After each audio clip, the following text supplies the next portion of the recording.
Okay, welcome back to the channel, everybody. I'm Lady Nika, and with this week's episode of Fuck Shit Friday.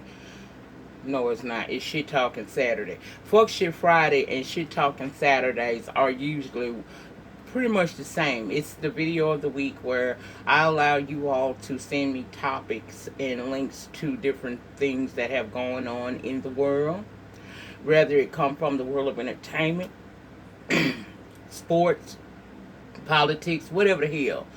I allow you all to send me those, and I come in once a week and we talk about it all if it does not appear in one of my Let's Chat About It segments, okay? So this week, I had planned on doing a Fuck Shit Friday. I had also planned on coming back and doing the Greenleaf review as well as the Black Ink Crew Chicago review. Every 4 to 6 weeks, because I am a person who battles lupus, I have an appointment every month, every 4 to 6 weeks, with my rheumatologist where they intravenously put Benlysta, which is a suppressant for lupus, among other things that Benlysta does. It's pumped into my body. Now, in earlier years when I first started the medication, it was very easy for me to bounce back the next day.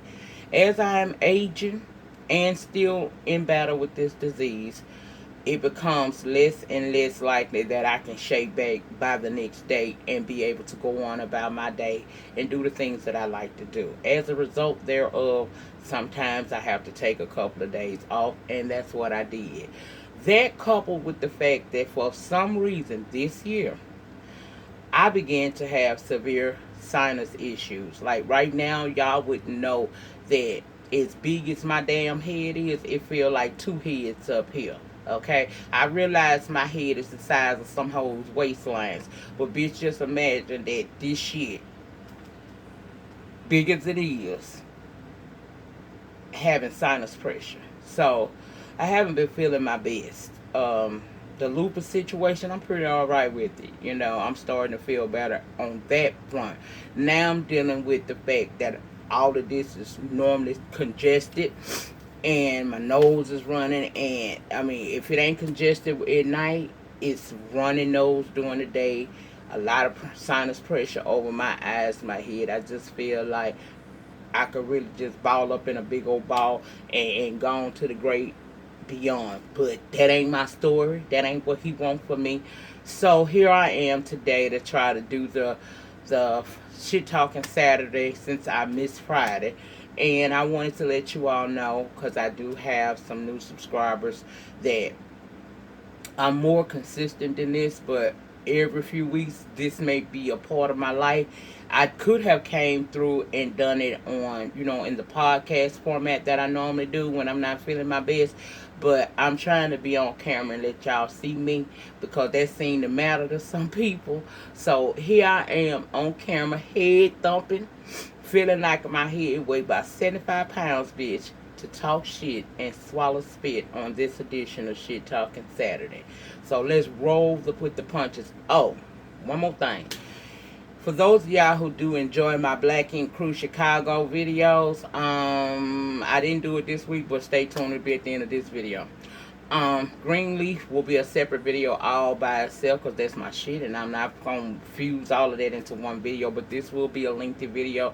So at this time, if you would like to get up and go get you a old nasty piece of snack, old nasty piece of drink, feel free to do so and come right back, because we going to be here a little minute. Okay? Now, let's start off with Nicki Minaj firing her glam team. As you all have known that follow this shit in the social media realm, you know that Nicki Minaj has had a lot of flack, received a lot of flack about her BET Awards look as well as her VMAs look, okay? And that is what is said to have caused the firing of her entire glam squad to include Kim Kimble. But Kim Kimble had something to say. But before we get into what she had to say, y'all know of Tokyo Styles. He's a well-known hair designer. He used to do Nicki hair, but he left to go be Cardi B's principal stylist. So it was a video that surfaced of him, kind of doing a look on Cardi or whatever. And of course, the Barb showed up in droves to rag on him, saying that it didn't look well what he was doing to Cardi head. Tokyo, instead of remaining a professional and unbothered, decided to clap back in the comments, saying that he wasn't feeling Nicki's look at the VMAs per se, those ponytails. They looked thin. Well, after all of that, in the comments, going back and forth, that's when we learned that Nicki Minaj had indeed fired her entire glam squad to include Kim Kimble. Child Kim in Tokyo got into it. She basically outed him for not being licensed, which is not a requirement, but I always feel like that licensing kind of helps you and it also protects you to a certain degree. But he didn't. So Nicki went on to ask her fans if they knew of a bomb hairstylist and clothing stylist over up in the New York area that she can hire. So, by request of the fans, she hired Arrogant Tay, who did a bomb wig recently, a neon wig on Sizzle. Sizzle, Lord, what is going on with that? We'll talk about her later. But of course, he was excited to receive the job. A fan went and researched and found out that it must have been during her releasing of her Nicki Minaj's former glam squad. It must not have been as amicable as we may have thought it was, because a fan went and discovered the fact that Kim Kimble and Nicki Minaj was no longer following each other. Now, I feel like, bitch, you got time to do all that? I see fans do that a lot. I ain't got time to go down to the Instagram and see who following who. Plus, I just don't give a damn. But anyway, Kim addressed the situation and said that she's an eagle. And an eagle soars high above the pettiness. And that is her position on this entire Nicki Minaj firing of her and others on her team was. She's an eagle. She fly high above the pettiness. And nobody's going to be able to tell her that she's not an eagle. Now, this is petty. Kim is established. And she's worked with the best. I feel Nicki could have handled the situation with her letting go of her team better than what she did, but it is what it is. I just hope that the new squad that works for Nicki does what they're supposed to do as far as keeping her looking good. And I don't think that this is going to hurt Kim Kimble at all. Like I said, Kim been around for a minute now. Yeah, it do be talked down to the social media that some of her styles are outdated or whatnot, but it still don't negate the fact that that lady is a legend in the hair game, and she has worked with some of the biggest celebrities out here. So, to me, it was another edition of Let's Be Petty featuring Nicki Minaj and all the other people that have a plate in all of that shit. Just stupid to me. Now, y'all asked me to speak about this young NBA young boy and this herpes situation. And I heard you cry. I didn't want to talk about this because I don't follow these young rappers, okay?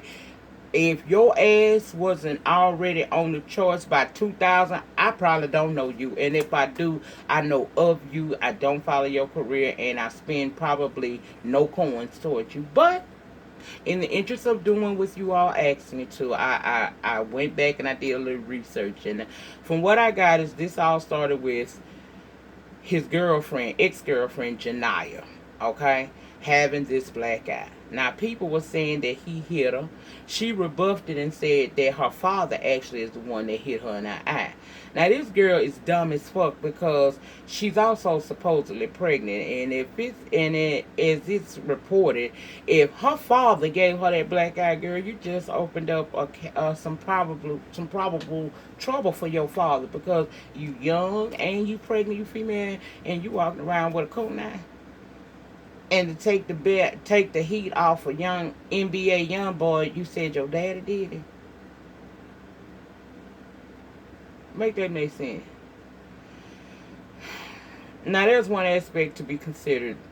Then y'all directed me to go listen to this song by NBA Youngboy, which, by the way, I gotta admit, was actually good.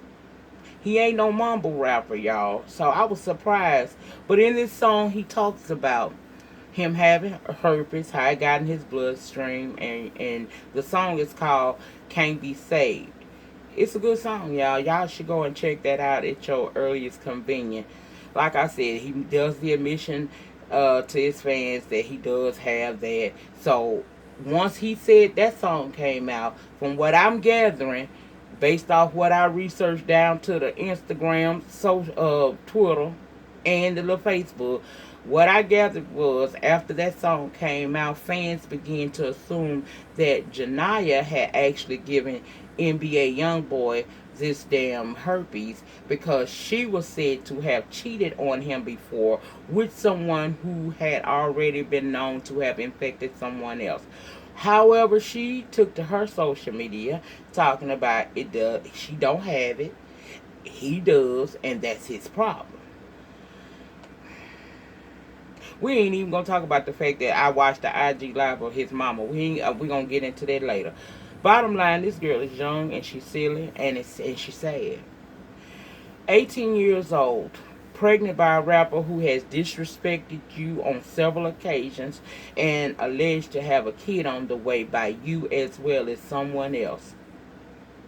And he has now admitted that he got herpes. That would make his kids with her, the baby with her would be his fourth kid. And if there's another girl that's supposed to be pregnant, that would be his fifth child. He only 18 years old.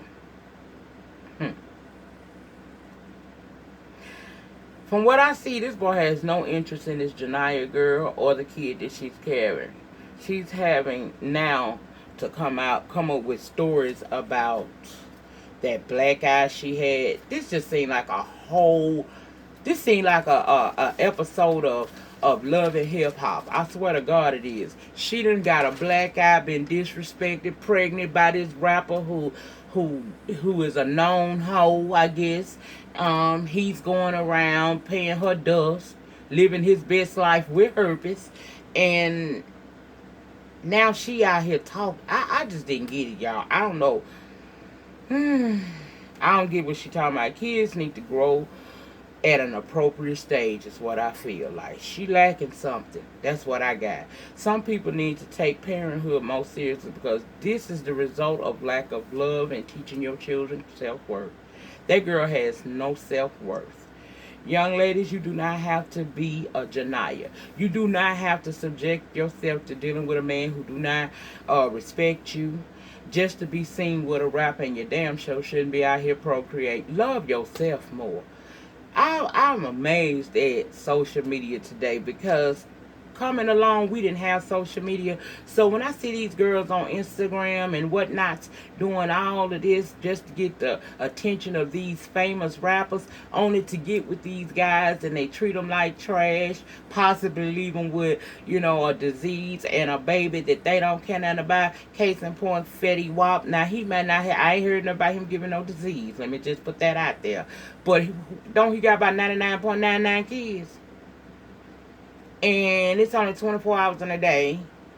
So, how is he really being a decent father figure to any of them? It's one thing to write a check. It's another one to spend that time, that quality time, nurturing and instilling positive morals and values inside your children. And you got to know when you lay up with these rappers that your ass is not going to get that from him. We have seen it time and time again. So I don't understand that. We're not even going to talk about NBA Youngboy mother because in watching her IG live, I can see why he's such a fuck boy. His mama not the most respectable person in this world. Both NBA and Janaya both came from dysfunctional family, and that's sad to me. It really is.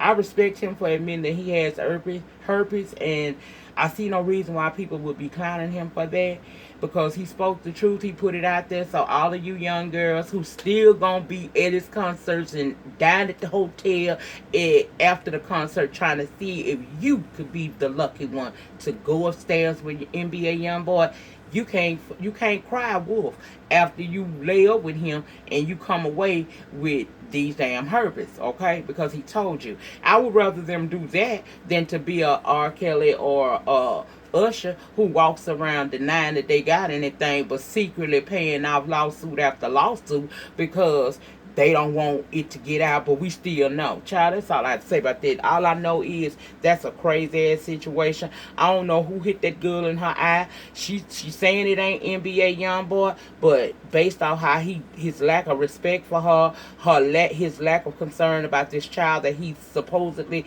procreated with her, that makes me wonder, did he hit her? And if your daddy hit you, girl, why would you get on social media and say that? Because you got to know somebody may report that, and your dad could be in a whole whirlwind of trouble because you telling lies trying to protect a man that don't give no fucks about you. You trying to explain when you didn't need to be no explaining. Sometimes a woman's strength lie in her silence. I swear to God, y'all, I just don't get it. Anyway, I don't know what y'all wanted me to say about that. I just feel like we live in a culture, a society where young girls are not getting the parenting. Boys too, ain't none of them getting the parenting that they supposed to get in a lot of ways. And this is the result of growing up like that. That girl should have never been pregnant for that boy, even felt like she had to deal with it. But because she come from a broken home and he's a broken person too, birds of a feather flock together. You can let me know what you think about it. I mean, I don't know what to feel about it. I really don't. I just came and told y'all what the fuck the stories gave me and my opinion on it, and there it is.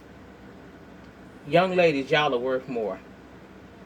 If any of them happen to roll across this video, please know that you are worth more. You ain't got to be disrespected. You ain't got to subject your bodies to diseases that you didn't already have. Trying to be with these niggas, letting them raw dog you and everything else. Care about yourself. The love starts at home.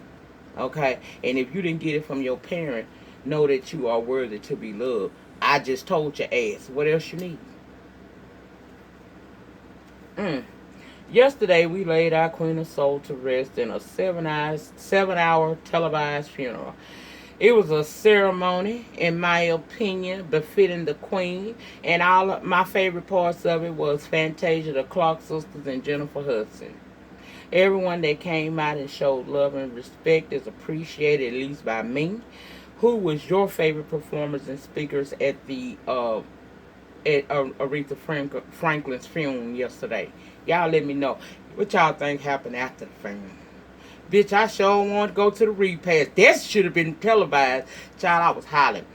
Now, it was some things in that damn funeral that just kind of bothered me. I didn't like the fact that the pastor did that Taco Bell joke toward Ariana Grande, because in truth, if that would have been a white pastor saying that to a black performer, all of social media would have been set afire. He would have been trending, bitch. On Aretha Day, they would have been trending. I didn't care for Ariana's outfit, but I'm old school. We don't go to church looking like that. I know the Bible said, come as, well, they say, the Lord say, come as you are. And yeah, he did say that. But he talking about if you ain't got nothing but old wrinkled shirt and a pair of pants, come on through. Don't let that stop you from fellowshipping. I don't think it applies to people who can do better. In other words, that skirt was too short. And Pastor, keep your hands off that girl. That's how come y'all always down to the damn news being reported for church and cheering and folk inappropriately. I seen that, but I ain't gonna overshadow the purpose of this segment talking about that. All I know is Aretha Franklin went out in style. I send my condolences to all of her friends, her close family members, and her close fans that were closer to her than me. My condolences to you all. We have truly lost a legend among legends. Rest in peace, Miss Aretha. They did you right, girl. They did you right. Y'all let me know what was your favorite part of the Aretha Franklin film, and let me know, did you catch that shit that Pastor was doing too. That's why I always got my good eye on. Rest in peace also goes out to fellow YouTuber and my lupus sister, Asha Sharon. She was battling lupus along with pulmonary fibrosis and had spent the last 7 months of her life confined in a hospital awaiting a double lung transplant. This past Tuesday, she lost her battle with the disease, and now she's pain free, oxygen tanks free. She could fly high. My condolences out to her family and anybody on YouTube who got to know Asha as I did, and let's just continue the fight. This disease is not one to be taken slightly. I don't put it all out there the way she did, but trust, a lot of what she went through I totally understand. And I wish she could have gotten her lungs in time enough for her to, live her best good life, because she was only 30 years old. But I thank her for sharing her journey. Many a times watching her videos gave me the extra push that I needed to keep going as I too fight lupus. I don't have pulmonary fibrosis, but I have lupus, and it's a bitch. Honestly, it's a bitch. If people only knew what we went through, you know. So again, rest in peace to Miss Asha Sharon. You are gone, but later never forgotten. And I thank her brother for saying that he would keep her channel up so that other people that's fighting this disease can go back and look at her journey, and from that find your strength to keep on going. Now I'm going to leave that alone because that's bothering me. Alright. I didn't think I was going to be able to do that. Rest in peace also goes to Senator John McCain, who lost his battle to an acute brain cancer he was fighting. Regardless of how you felt personally about this man and his stances on certain political issues, the man was well respected from Democrats to Republicans and everything in between. He was known as a maverick. Now, I disagreed with his daughter Meghan McCain saying that the America of John McCain, had no need to be made great again because America has always been great. Probably so, Miss Meghan, for you, but not all Americans feel that America was ever great. But nevertheless, my condolences to the friends and the family. Rest easy, Senator John McCain. Now, let's move on over and talk a little bit about Cardi B, child, and her alleged fight with these strippers down to the strip club. Now, it's two stories that I'm hearing about this.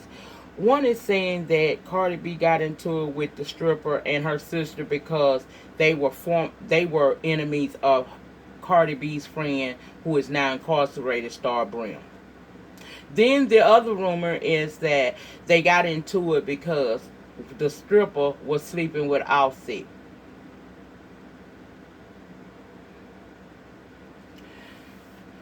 Cardi know what the fuck she got. Okay? She know what she got. You the one chose to be with him, become impregnated by him, and to marry him. And I cannot let go of the fact, if I'm gonna be real, let's remember that Cardi B was once a glorified side chick too. Go back to her last season on Love and Hip Hop, Atlanta, New York. Karma's a bitch, and she has no respect to person. If Cardi didn't mind sleeping with other women's men, who should respect what she's trying to have with rapper Offset? Now it's alleged that, like I said, that it could be behind her friend Star Brim because she had beef with these girls. This is how I feel about this. First of all, Cardi B is too blessed to be being stressed all the time. Girl, if you want to keep being invited to hang out with people like the Kardashians and whatnots, You need to start acting like you ain't a gutter snipe straight up out the hood. You've been blessed. You're in a position to where the world is opening their arms to you. Everything you touch seems to work for you. And you're a mama now, meaning that everything that you do should reflect that of a young mother and wife. If this was behind your husband's infidelities, it ain't the first time, and you knew what you got when you got with him. If this is behind trying to get into it with girls over a vendetta that they have with your friend, you stupid as hell. Star in jail for her own doing, and whoever she got beef with is that's their beef. I can be your friend and not get involved in your drama. I just wish the day that Cardi B see herself the way the world seems to want to see her, which is as a star. You may not be the most prolific rapper out there, but you somebody, and it's a machine backing you that want to see you win. But everybody in the world could want to see you win. If you don't want to see you win, what the fuck? Girl, stop acting like you still a low-level stripper struggling to get your rapping into so out here in the world. Stop acting like that girl you used to be down the IG. Because when you learn better, you do better. This was stupid to me. You beefing with bitches over what? And if it's about that man, for real, for what? Because you know what he is. You know what you got with. Don't act like that ring made a difference. Girl, please. I just wish she would, I wish she would grow up and stop all of the childish. Girl, you have been elevated. You're a millionaire now. Why is a millionaire acting like a once a month bitch? And I know some once a month bitches act better than this girl. Every time I turn around, but you know what I want to see? I want to see Cardi's growth. I want to see her grow as an individual. I want to see her mature and stop doing the stupid shit that she was doing. Because she was just in the news a couple of weeks ago, or if not a week ago, because she decided to show her husband simulating because she said he wasn't fingering her. But when you put up the caption, it's been 6 weeks, people gonna assume that when you can pan that camera down and you can see his hand moving between your legs, they gonna think that you being fingered by somebody. Come on, bitch. Do better. Safari Samuels and his man meat has landed him a 7-figure deal with a sex toy maker. According to the Source.com and Baller Alert, Doc Johnson will create a life-size mold of Safari's genitalia. Pre-orders go on sale December and will be available for shipping by Valentine's Day.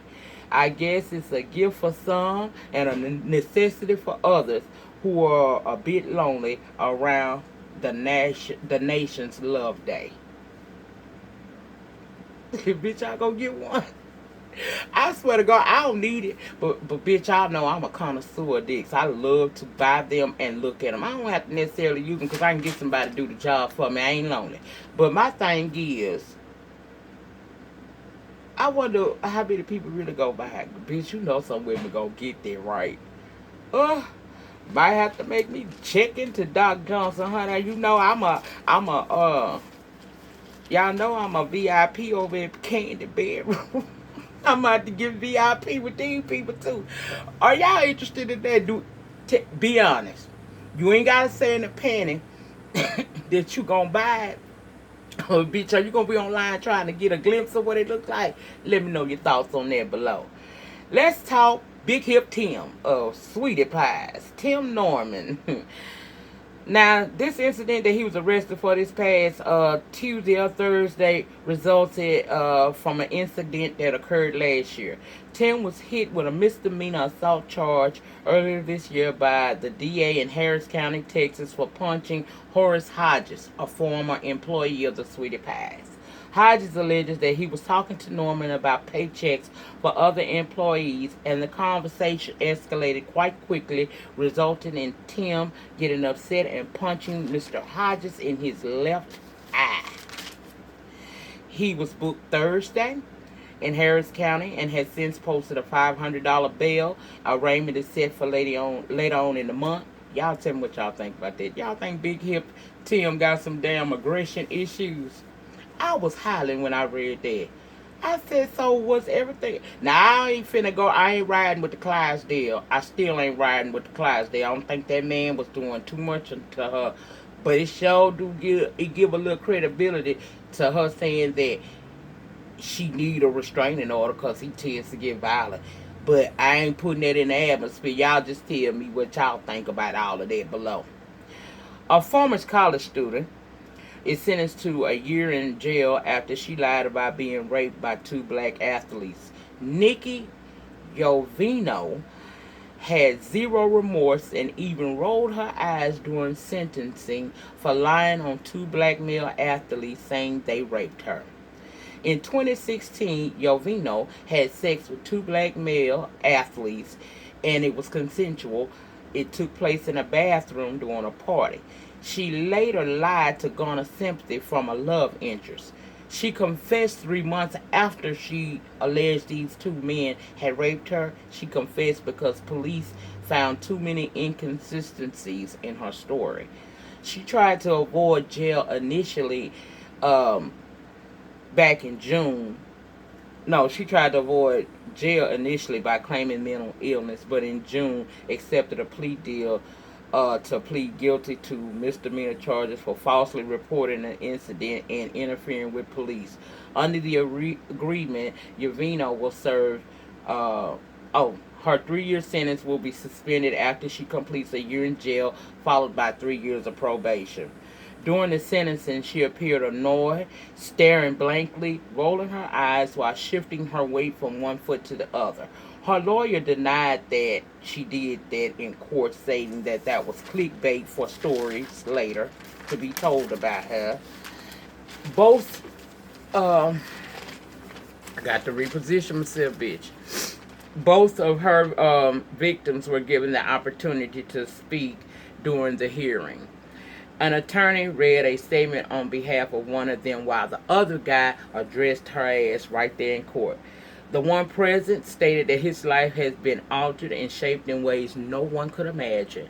He went from being a college student to being expelled with no way to clear his name. Now they were never arrested, but both men were forced out of the university during an investigation of the sexual assault allegations. He went on to explain that he was never given an opportunity to speak his own justice. He was kicked out of school, went into debt, and had to figure things out. And that he would never have gone through all that had she not lied. He went on to say that his life will never be the same. Now he suffers from anxiety, PTSD, and can't talk to girls the same because he did not do anything wrong. Now, I'm going to link that story down in my description box so y'all can go on and go over there and read the article as well as hear his victim impact statement. This is how I feel about this. She deserves more than 1 year in jail. Her lie could have sent two innocent black men to jail. Her lie has put a blemish on their names, even though it was found that she has lied. Y'all know the court of public opinion. It's gonna still be somebody out there that's gonna always tie this young man, both of them, to this lie that this girl told. I feel like when the courts find out that a person has lied like that on anyone saying that they raped them or anything like that, I feel like they need to do jail time. I'm not talking about no year in jail because it's going to take years, if not all his life, for him to come from up under that stigma. So why should she be allowed to only go do 12 months, be on probation, and live her best good life? People not going to associate her with that too long. But those two black men going to have to deal with it for the rest of their lives. And that's the problem that I have with this country and how the laws are set up. I feel like if you tell a blatant lie to a judge that can have someone arrested and imprisoned, and they find out through the trial and an investigation that you have lied, I feel like you should be sentenced to go to prison for some time for that. Now, I ain't saying all your life got to be gone, but you need to feel the ramification of your lives. This was an ugly lie told on these young men by a woman who only was trying to get sympathy from somebody that she was liking on. Make that shit make sense to me. It's too many cases of this.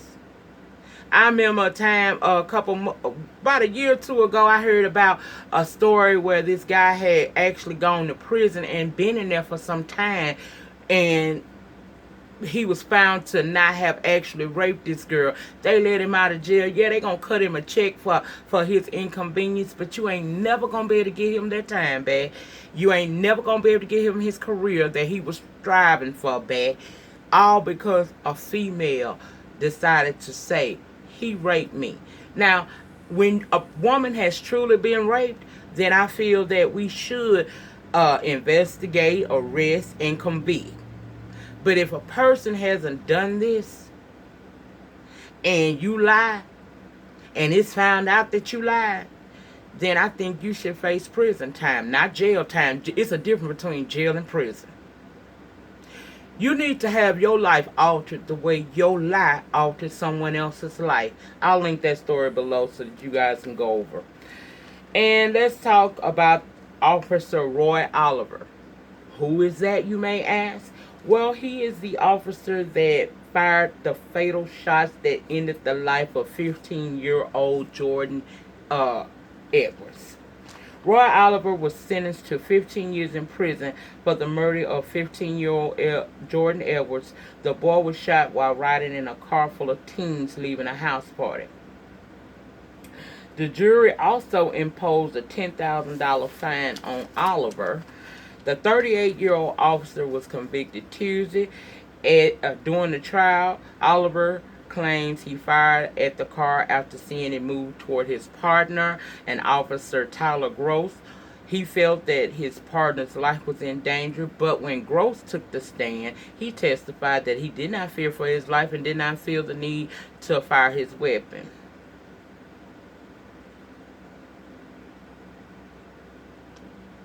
This is a small victory, but this is how it's supposed to go. I'm happy that he was sent to prison because he destroyed the life, well, he took away the life of an innocent young kid who was not a bad kid out here robbing, stealing, and killing.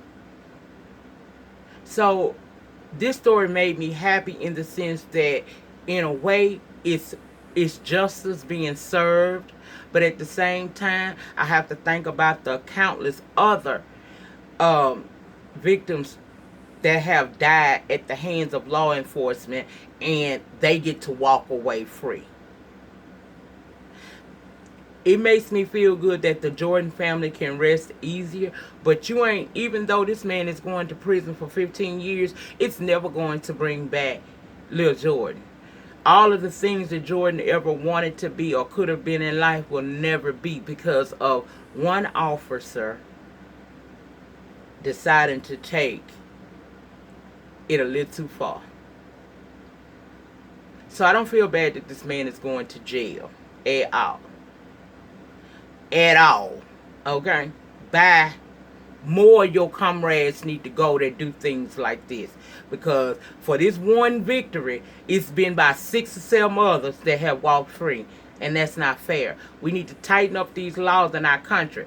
That's why I implore y'all, when you need to go out in your local cities, states, counties, whatever, and vote these people in, you need to vet them completely.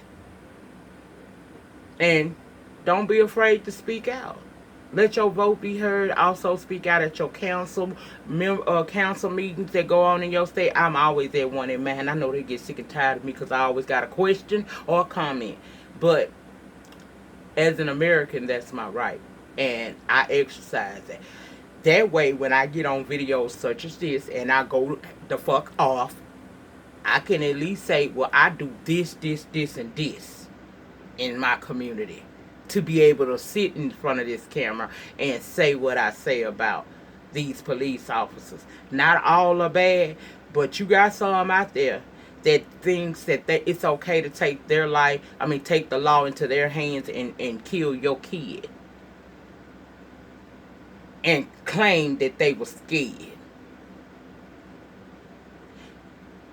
I always wonder, that it's just me thinking, white people always talk about they fear for their life, but you don't fear fucking over people.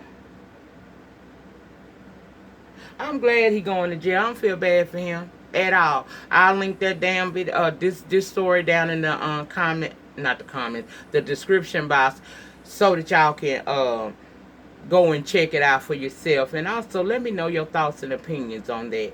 Now, I'm finna do something else.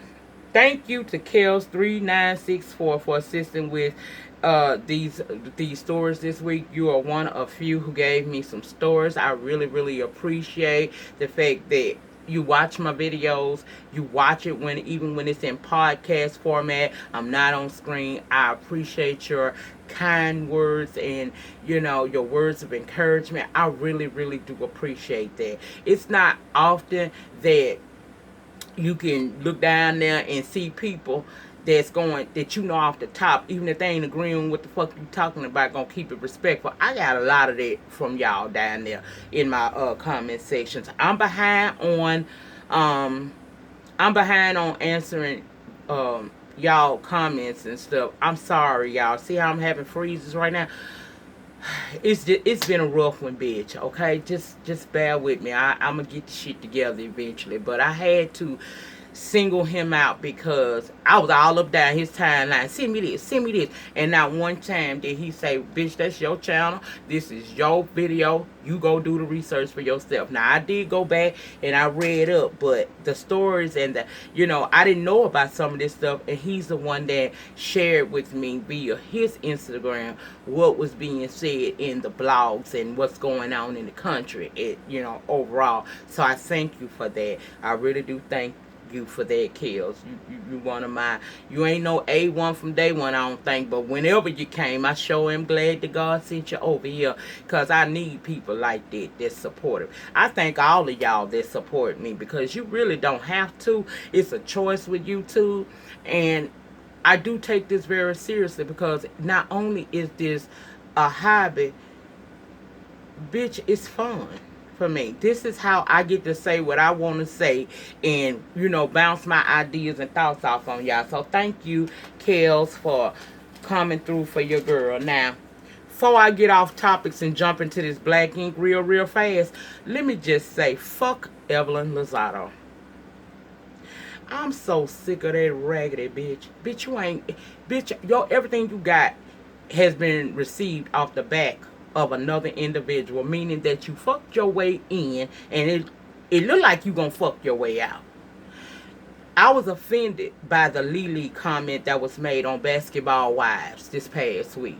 She did come out and try to apologize, but bitch, you can keep your backpedaling and pussy popping to yourself. You knew that Lily was offensive, just like calling black people is a monkey is offensive. If somebody would have called you a derogatory Hispanic name, like Spiggle or whatever the fuck they call them, say I'm not well versed in how how you disrespect another race or person, what people say about them. I'm not well versed in that, because I'm not gonna go there with you. Now I will read you for fuck. Yes, I will. But I didn't like the fact that she said that, and the fact that she backpedaled and pussy popped and acted like she didn't really say that shit and she didn't mean no harm. Bitch, you knew what you was saying. You a gutter snipe. You are a gutter snipe in designer labels. Bitch, you ain't shit. And I hope that you do not return to the next season of Basketball Wives. It's that mean girl shit right there is why I don't even fuck with that show. Yes, I watch it, but I will not run my blood pressure up every week coming down here talking about that shit, because that's crazy. Plus, you would think that these women, being the age that they are and having had the husbands or affiliations that they've had, they supposed to be a little bit up here. Now, they ain't never gonna be the Real Housewives of Beverly Hills. That's the upper echelon of motherfucking money. Them bitches got real money. These bitches got play money, and they still don't know how to play their role. That bitch Evelyn need to be kicked off this show. If Phaedra can lose her job over a lie or being disrespectful, then this bitch ought to be gone too. And that's how I feel. I have never liked Evelyn Lozado. She pretty in the face. She ain't as pretty as people tell her, but she's still pretty in the face. But she is a nasty motherfucker. And she deserves whatever karma comes back to her for doing that. The only reason why y'all fuck with CC is because CC act like she too pussy to open up her mouth. But if CC would have jumped up when she called her Lily and went to Jackie Channing the fuck out of her, then I would have been down here reviewing that damn episode, and I don't even fuck with it, okay? Girl, I can't stand that girl. Ooh, bitch, you foul. You foul, hoe. Now, Black Ink Crew. Basically, all that happened on episode 13 of the 4th season of Black Ink Crew is that Cobra is a big sensitive bitch. Even though we know she got some issues emotionally, you still too fucking sensitive. You get the girl come in there, Reese, and she explained, look, this is what I did once upon a time. I did put somebody else's work up and say it was my own because I was new. Come to find out, Van and did the shit too. But in the years since, she has worked her ass off to try to show the world that I'm better than it. Yeah, I made a mistake, but I do my work now. Now, Cobra, you got such a big problem with her, but you let her tattoo you, and then all of a sudden y'all kumbaya. Girl, please.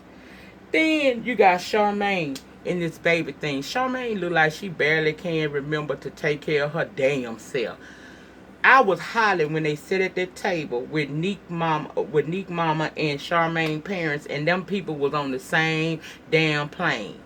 Daddy was over it when he found out that his daughter had actually got on her knees and proposed to this man. And mama like, well, I don't really feel comfortable with my daughter sleeping with a man that don't want to marry her. Nick said, ain't that I don't want to marry her. It's the fact that I'm the one that's supposed to propose to her.